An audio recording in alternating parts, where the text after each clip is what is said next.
নমস্কার বন্ধুরা, সিটিজেনে আপনাদের স্বাগত জানাই। আজ আমি দেখাবো কিভাবে বাড়িতে থাকা সামান্য কিছু উপকরণ দিয়ে আপনারা চটজলদি একটা রেসিপি বানিয়ে নিতে পারবেন। সবজি দিয়ে কাতলা মাছের ঝোল।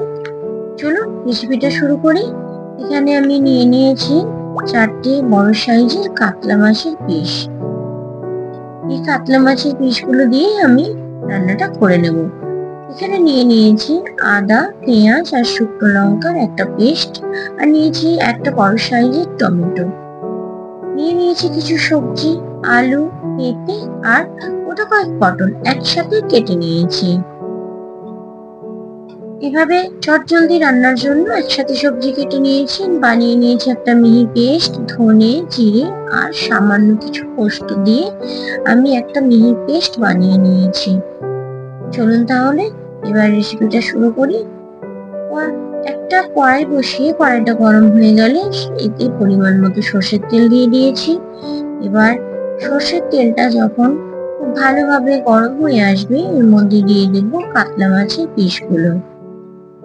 সবকটা কাতলা মাছ আমি এই গরম তেলের মধ্যে দিয়ে দিচ্ছি। এবার এই কাতলা মাছগুলো বেশ কিছুক্ষণ লাল লাল করে ভেজে নিতে হবে। তাই এমনি একটু লাল লাল করে ভেজে নেবেন। মাছের ভাজাটা যত ভালো হবে রান্নার টেস্টটাও কিন্তু খুব ভালো আসে। তাই আমি এখানে লাল করে মাছগুলো ভেজে নিয়েছি।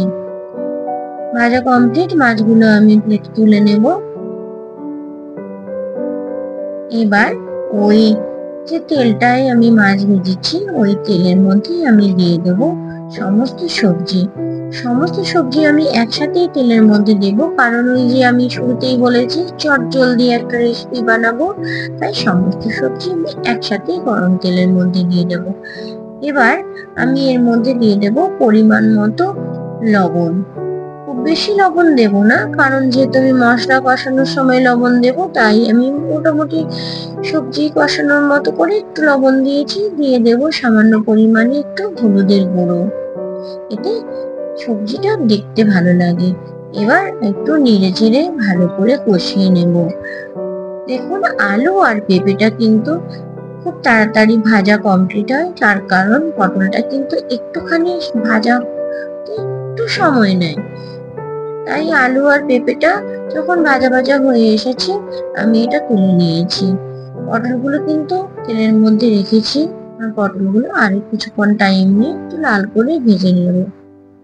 দেখুন পটলগুলো আমার ভাজা কমপ্লিট। এবার এই ভেজে রাখা পটলগুলো আমি সমস্ত তুলে নেব। পটলগুলো তোলা কমপ্লিট।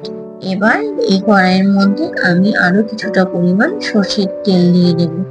খুব বেশি তেল দেওয়ার প্রয়োজন নেই, আমি সামান্য কিছু পরিমাণে সর্ষের তেল দিয়েছি। এবার তেলটা গরম হয়ে এলে ওই যে আদা, পেঁয়াজ, শুকনো লঙ্কা একসাথে বেটেছি ওই পেস্টটা আমি গরম তেলের মধ্যে দিয়ে দেব। সমস্ত মশলা দিয়েছি। এবার সামান্য একটুখানি নেড়ে চেড়ে নিতে হবে মশলাটাকে তেলের মধ্যে। সামান্য কিছুক্ষণ নেড়ে নেওয়ার পরে এবার আমি এর মধ্যে দিয়ে দেবো পরিমাণ মতো হলুদের গুঁড়ো।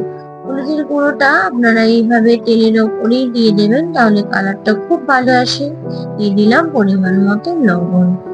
এবার এই মশলাটাকে আমি কিছুক্ষণ নেড়ে চেড়ে কষিয়ে নিয়ে দিয়ে দেবো কেটে রাখা টমেটো গুলো। টমেটো গুলো দেওয়ার পরে এবার মশলাটাকে আরো কিছুক্ষণ কষিয়ে নিতে হবে। কিছুটা টাইম কষিয়ে নেওয়ার পরে এবার এর মধ্যে আমি দিয়ে দেব ভেজে রাখা সমস্ত সবজিগুলো।